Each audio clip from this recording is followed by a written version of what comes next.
कर रहे हैं और दोनों की डायरेक्शन अलग अलग है। F1 फोर्स इधर काम कर रहा है, F2 फोर्स इधर काम कर रहा है और इनके बीच एंगल थीटा है। तो वेक्टर के नियम से अगर दो वेक्टर थीटा एंगल पर काम करते हैं तो उनका रिजल्टेंट फोर्स हम लोग कैसे निकालेंगे, under root F1 square plus F2 square plus 2F1 F2 cos theta. दो वेक्टरों का रिजल्टेंट निकालने का ये फार्मूला था। चूँकि फोर्स भी वेक्टर क्वांटिटी है तो अगर थीटा एंगल पर एक से ज़्यादा फोर्स काम कर रहे हैं तो उनका रिजल्ट इससे निकाल सकते हैं। बाकी शॉर्टकट के लिए आपको पता है कि अगर दो फोर्स अपोजिट डायरेक्शन में हैं F1 और F2, बीच का एंगल 180, यहाँ 180 लगाएंगे, सॉल्व करेंगे तो डायरेक्ट याद कर लें कि जब भी दो फोर्स अपोजिट डायरेक्शन में होंगे तो उनका रिजल्टेंट उनके डिफरेंस के इक्वल होगा। अगर दो फोर्स एक ही डायरेक्शन में हैं यानी उनके बीच का एंगल 0 है तो जो रिजल्टेंट फोर्स होगा वो इन दोनों के सम के इक्वल हो जाएगा।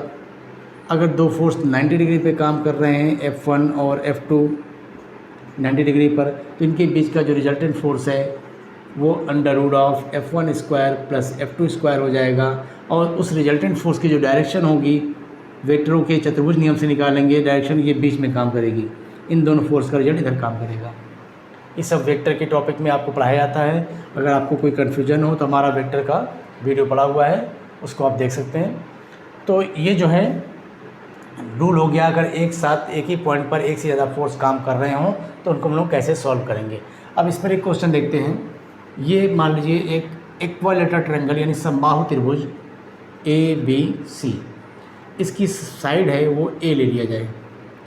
A भुजा का एक समबाहु त्रिभुज है, इसके तीनों कॉर्नर पर सेम इक्वल चार्ज रखे हुए हैं, प्लस का Q, यहाँ भी चार्ज है प्लस का Q और यहाँ भी चार्ज रखा हुआ है प्लस का Q।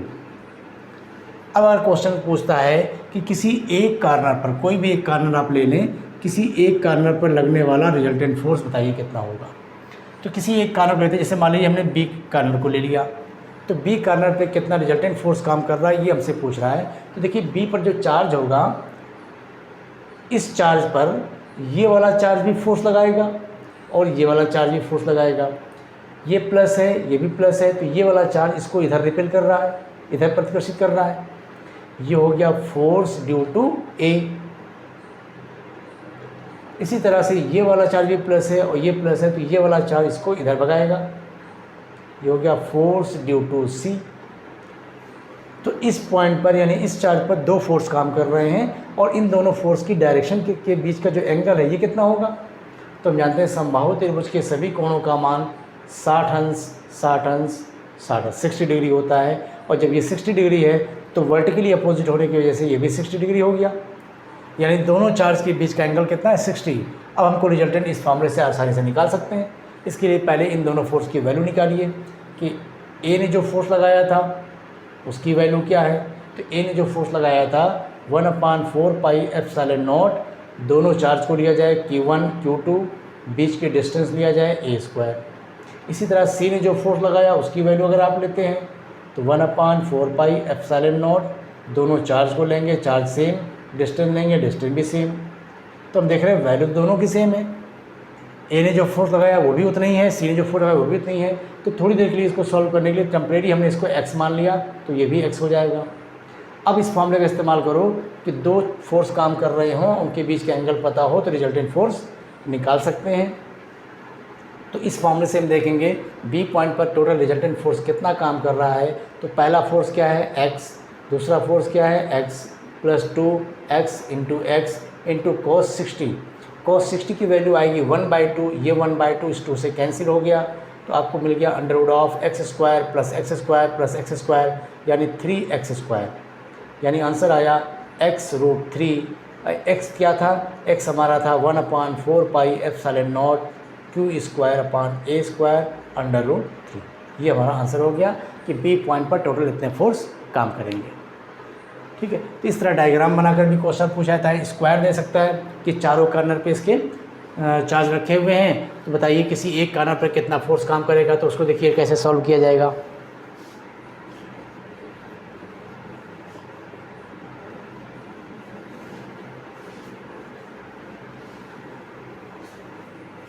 देखिए कह रहा है एक स्क्वायर है मान लो, ये एक स्क्वायर है ABCD, इसके चारों कॉर्नर्स पर चार्जेस रखे हुए हैं। सपोज़ कर लेते हैं यहाँ पर जो चार्ज रखा है वो स्मॉल क्यू है, यहाँ पर कैपिटल क्यू है, यहाँ पर स्मॉल क्यू है और यहाँ पर कैपिटल क्यू है। नेचर हमने थोड़ा सा मतलब वैल्यू अलग कर दी, यहाँ पर चार्ज और बाकी सारे चार्ज हैं पॉजिटिव। ठीक है, अपोजिट कॉर्नर के चार्ज को हमने सेम लिया कि ये दोनों स्मॉल क्यू और ये दोनों कैपिटल क्यू। अब अगर आपसे क्वेश्चन ये कहता है कि किसी एक कॉर्नर पर लगने वाला टोटल फोर्स बताइए, ठीक, तो तरीका वही होगा। अगर आपसे इस कॉर्नर पे टोटल फोर्स निकालना हो तो इस चार्ज के ऊपर ये भी चार्ज फोर्स लगाएगा इधर, ये वाला चार्ज फोर्स लगाएगा इधर और ये वाला चार्ज पे फोर्स लगाएगा इधर। तो एक ही पॉइंट पर 3 फोर्स काम करेंगे। ठीक है, तो कंपटीशन में देखिए ऐसे क्वेश्चन ऑब्जेक्ट में थोड़ा कम आते हैं जिसमें बहुत ज़्यादा कैलकुलेशन हो, बहुत लंबा हो, फिर भी आपको मेथड मालूम होना चाहिए तरीका क्या है। तो हम क्या करेंगे, इसकी वजह से जो फोर्स काम कर रहा है पहले उसको निकालिए F1, इसकी वजह से जो फोर्स यहाँ पे काम कर रहा है उसको निकालिए F2। देखिए F1 F2 की वैल्यू सेम आएगी, क्यों?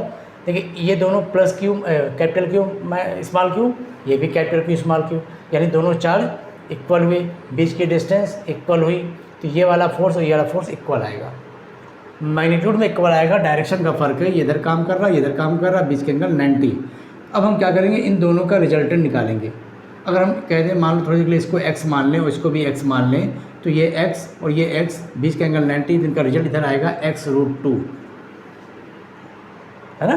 पाइथागोरस थ्योरम से अगर दो फोर्स 90 डिग्री पर हैं तो उनका रिजल्ट क्या आएगा, √F1² प्लस F2², तो √x² प्लस x², तो ये हो जाएगा x√2। यानी इधर जो फोर्स काम कर रहा है इनमें से कोई भी एक फोर्स ले ले, उसमें √2 लगा दें तो इन दोनों का रिजल्ट मालूम हो जाएगा। अब बचता है तीसरा फोर्स, ये चार्ज जो इस पर फोर्स लगाएगा वो किधर लगाएगा, वो इधर लगाएगा। तो इसके फोर्स को निकालने के लिए हमको दोनों चार्ज चाहिए, स्मॉल क्यू और बीच की डिस्टेंस चाहिए। बीच की डिस्टेंस अगर ये साइड आप a मान रहे थे तो ये साइड a√2 लेना पड़ेगा। किसी वर्ग की भुजा अगर a हो तो उसका विकर्ण a√2 होता है, पाइथागोरस थ्योरम से निकाल सकते हैं। तो जब ये तीसरे फोर्स को निकालेंगे तो ये दोनों फोर्स का जो रिजल्ट था वो भी इधर काम करेगा और ये जो फोर्स आया वो भी इधर काम कर रहा है, तो दोनों फोर्स ऐड हो जाएंगे, हमारा आंसर मिल जाएगा। तो चलिए थोड़ा सा हल्का सा सॉल्व करके देखते हैं। इसकी वजह से यहाँ पर जो फोर्स जिसको आप F1 कह रहे हो और इसकी वजह से जो फोर्स काम कर रहा है F2, दोनों का मैग्नीट्यूड सेम है, डायरेक्शन का फ़र्क है लेकिन मैग्नीट्यूड सेम है। कितना है, तो हम कहेंगे 1/4πε0 Q1 Q2 बीच के डिस्टेंस का स्क्वायर, इतना फोर्स काम कर रहा है। इसी को टेम्परेरी हमने x मान रखा है। ठीक, अब ये जो फोर्स यहाँ पे काम कर रहा था वो कितना है, F3, इस फोर्स को F3 नाम दे दिया जाए। तो जो F3 वाला फोर्स है उसका जो मैग्नीट्यूड है वो आएगा 1/4πε0, ये भी स्मॉल क्यू है, ये भी स्मॉल क्यू है, तो Q² और बीच की डिस्टेंस का स्क्वायर करेंगे तो 2a²। या और ये दोनों का जो रिजल्ट था, ये दोनों का जो रिजल्ट है वो कितना है, x√2, और ये रिजल्ट और ये F3 फोर्स सेम डायरेक्शन में है, इसलिए फाइनली हमारा आंसर कितना आया, टोटल फोर्स हमारा आ गया, resultant force F3 plus resultant of F1 and F2, जिसकी वैल्यू आप लिखे हो x√2, x हमने टेम्परेरी माना है। F3 की वैल्यू क्या है, 1/4πε0 Q²/2a² प्लस x√2, x को मान रहे थे, इस पूरे को मान रहे थे, इसमें √2 लगा दिया जाए तो 1/4πε0 small q into capital Q √2/a²। ये हमारा टोटल रिजल्टेंट फोर्स आया। इसको लास्ट में हम 1/4πε0 कॉमन ले लें, स्मॉल q भी कॉमन आ रहा है, नीचे से a² कॉमन आ रहा है, अंदर आपका बचेगा small q/2 plus capital Q √2। ठीक, ये हमारा फाइनल आंसर आ जाएगा। तो इस तरह से ट्रायंगल दे, स्क्वायर दे, पंचभुज दे, षटभुज दे, यानी हेक्सागन, पेंटागन, कुछ भी दे सकता है। किसी भी एक पॉइंट पर रिजल्टेंट फोर्स निकालना हो तो उसके अलावा जितने भी चार्जेस हैं सबको हम ध्यान देंगे, सारे के सारे चार्ज पर फोर्स लगाएंगे, जिसकी वजह से इसका रिजल्टेंट हमें थोड़ा सॉल्व करना पड़ेगा। तो ज़्यादातर कम से कम ट्रायंगल लेवल तक ही क्वेश्चन आते हैं, स्क्वायर के बहुत कम पूछे जाते हैं। ठीक, अब इस पर और क्वेश्चन क्या बनाया जा सकता है इसी क्वेश्चन में। अब इसी क्वेश्चन में कह सकता था कि अगर यहाँ पर सेंटर पे कोई चार्ज मान लो रखा जाए, यहाँ पर सेंटर पे एक चार्ज कोई रख दिया जाए, या एक तरह ये देखते हैं, थोड़ा दूसरा क्वेश्चन देखते हैं। इसमें कह दें कि if the resultant force on small q is 0, then relation between small q and capital Q, अगर स्मॉल q पर लगने वाला रिजल्टेंट फोर्स 0 हो तो स्मॉल q और कैपिटल Q में क्या रिलेशन होगा। तो अभी हमने देखा था स्मॉल q को चाहिए वाला ले लें, चाहिए वाला ना, इस पर लगने वाला रिजल्टेंट फोर्स कितना था, तो अभी हमने सॉल्व किया था, क्या आया था answer 1/4 pi epsilon not q/a² को कॉमन लिया गया था, अंदर हमारा बचा था q/2 प्लस यहाँ पर कैपिटल Q था, √2 था, और नीचे सॉरी कुछ नहीं था, बस ये रिजल्टेंट फोर्स निकाले थे। अब कह रहा अगर इस पर लगने वाला रिजल्टेंट फोर्स 0 हो, मतलब इसकी वैल्यू हमको बता दिया कि 0 है, तो लगा दो 0, 1/4 pi epsilon not q/a² q/2 plus capital Q √2। तो कह रहा है स्मॉल q और कैपिटल Q में क्या रिलेशन होगा, ये पूरा पोर्शन इधर ले जाइए, ये सब जाके 0 हो गया, ठीक। तो 0 = q/2 plus capital Q √2, transfer कर लो, तो q/2 माइनस q √2, q = आ गया -2 √2 × q, स्मॉल q और कैपिटल Q का रिलेशन मिल गया। ऐसे क्वेश्चन बना सकता है, ठीक।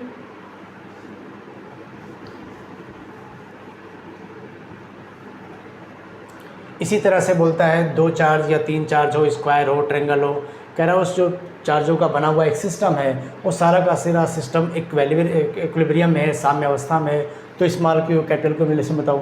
यानी इसी क्वेश्चन में वर्ड इस्तेमाल कर सकता था, if the whole system is in equilibrium, यानी पूरा निकाय जो है वो इक्विलिब्रियम में है, साम्य अवस्था में है, तो small q capital Q relation क्या होगा। तो आंसर यही होगा, क्वेश्चन पूछने का तरीका अलग है।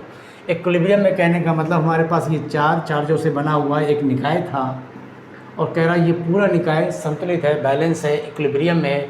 इक्विलिब्रियम का अर्थ क्या हुआ, अभी हमने जब अलग अलग समझाया था तो उन्होंने बताया था ये वाला चार्ज इसको इधर फोर्स लगाएगा, ये इधर फोर्स लगाएगा, ये इधर फोर्स लगाएगा, और इन तीनों फोर्स का जो रिजल्ट है, इन दोनों का रिजल्ट इधर काम कर रहा था और एक फोर्स ऑलरेडी इधर है, दोनों फोर्स मिल गए, यानी जो फाइनल हमारा रिजल्टेंट फोर्स ये आया था, ये रिजल्टेंट फोर्स किधर काम कर रहा था, इस तरफ, यानी अगर इस चार्ज को छोड़ दिया जाए तो इधर भाग जाएगा। इसी तरह अगर इसको देखें, ये इधर फोर्स लगा रहा, ये इधर फोर्स लगा रहा, ये इधर फोर्स लगाएगा, यानी ये चार्ज इधर भाग जाएगा। तो ये चारों के चारों चार्ज को जब तक आप पकड़ के रखे हो, फिक्स किए हो, तब तक तो ठीक है, और इनको फ्री छोड़ा जाए तो ये सब भाग जाएंगे, सिस्टम हमारा ख़त्म हो जाएगा। लेकिन कंडीशन लगा रहा है कि अगर मान लो, सपोज़ कर लो कि चार्जेस से बना हुआ जो सिस्टम है ये इक्विलिब्रियम में है, तो बताइए स्मॉल q कैपिटल Q में क्या रिलेशन होगा। तो यही चीज़ हम सॉल्व करेंगे। हम क्या करेंगे, इन चारों में से किसी भी एक चार्ज को ले लेंगे, उस पर लगने वाला रिजल्टेंट फोर्स निकाल लेंगे, फिर हम कहेंगे क्योंकि ये पूरा इक्विलिब्रियम है, मतलब कोई चार्ज भाग नहीं रहा है, इसका मतलब किसी भी एक चार्ज पर लगने वाला जो टोटल फोर्स है 0 होना चाहिए। तो हमने उस फोर्स को 0 कर दिया, अपने आप रिलेशन मालूम हो जाएगा, और पता चला कि ये पूरा सिस्टम इक्विलिब्रियम में तभी होगा जब स्मॉल q की वैल्यू पहली बात तो माइनस में हो और कैपिटल Q का √2 टाइम्स हो, क्योंकि जब ये माइनस में होगा तो क्या होगा, ये इसको अट्रैक्ट करेगा, ये इसको अट्रैक्ट करेगा और ये रिपेल करेगा। देखो ये माइनस में अगर दोनों हो जाएं तो क्या होगा, ये इसको प्रतिकर्षित करेगा, लेकिन ये वाला इधर आकर्षित करेगा, ये वाला इधर आकर्षित करेगा, इन दोनों का रिजल्ट आएगा बीच में। अगर ये रिजल्टेंट इसके इक्वल हो गया तो इस चार्ज को जाने नहीं देगा, ठीक। इस तरह हम लोग रिजल्टेंट फोर्स निकाल सकते हैं। तो ये कई तरह के क्वेश्चन हम लोग ने देखे फोर्स के ऊपर, नॉर्मली इसी टाइप के क्वेश्चन पूछे जाते हैं। एक क्वेश्चन हम लोग और देख लेते हैं। 2 charges, 2 point charges plus 5 microcoulomb and plus 1 microcoulomb are placed at 10 centimeter apart, then ratio of electric forces on two charges will be, option है 1:4, 4:1, 1:1, डी हो गया 1:16। क्या है क्वेश्चन? 2 पॉइंट चार्ज है, 2 बिंदु आवेश हैं, एक की वैल्यू +5 माइक्रोकूलम, दूसरे की वैल्यू +1 माइक्रोकूलम। ये दोनों आपस में एक दूसरे से 10 सेंटीमीटर पर रखे हुए हैं। सपोज कर लो एयर में रखे हुए हैं, are placed in air at 10 centimetre. Then ratio of electric forces on two charge है, तो दोनों आवेशों पर लगने वाला जो वैद्युत बल होगा उसका अनुपात कितना होगा? 1:4, 4:1, 1:1 एंड 1:16। सोचिए, थोड़ा सा बताइए क्या होगा। आपको सारे पॉइंट्स बताए गए हैं, उन पॉइंट्स को ध्यान रखिए, बिना सॉल्व किए आंसर आएगा, सोल्यूशन भी नहीं करना पड़ेगा। आपको एक बात का बस ध्यान रखना है, आपको बताया गया था 2 चार्ज के बीच लगने वाला जो इलेक्ट्रिक फोर्स होता है वो म्यूचुअल फोर्स होता है। म्यूचुअल फोर्स का मतलब क्या था कि अगर ये 2 आवेश हैं तो ये दोनों आवेश एक दूसरे पर इक्वल फोर्स लगा रहे हैं। जितना फोर्स ये इस पर लगाएगा उतना ही फोर्स ये इस पर लगाएगा। और आपसे क्या पूछ रहा था कि दोनों चार्जों पर लगने वाला जो फोर्स है उसका रेशियो, यानी इस पर लगने वाला फोर्स और इस पर लगने वाला फोर्स, दोनों का रेशियो क्या होगा? तो रेशियो आएगा 1:1। ठीक, सॉल्व करने की कोई जरूरत नहीं है। जो हम लोग सॉल्व करते हैं फार्मूला, वो हम ये पता करते हैं इनके बीच आपस में कितना फोर्स है। लेकिन यहाँ तो एक एक चार्ज की बात कर रहा है कि इस पर कितना फोर्स है और इस पर कितना फोर्स है, रेशियो बताइए। तो रेशियो हमेशा 1 आएगा, बाकी ये डिजिट कुछ भी दे दिया जाए। क्योंकि इलेक्ट्रिक फोर्स क्या होता है? म्यूचुअल फोर्स होता है, दोनों पर चार्ज एक दूसरे पर फोर्स लगाते हैं, इक्वल फोर्स लगाते हैं। एक्शन और रिएक्शन लॉ लागू होता है। एक्शन और रिएक्शन लॉ आपने पढ़ा है कि जब एक ऑब्जेक्ट दूसरे पर फोर्स लगाता है तो दूसरा ऑब्जेक्ट भी पहले पर उतना ही फोर्स अपोजिट डायरेक्शन में लगाता है।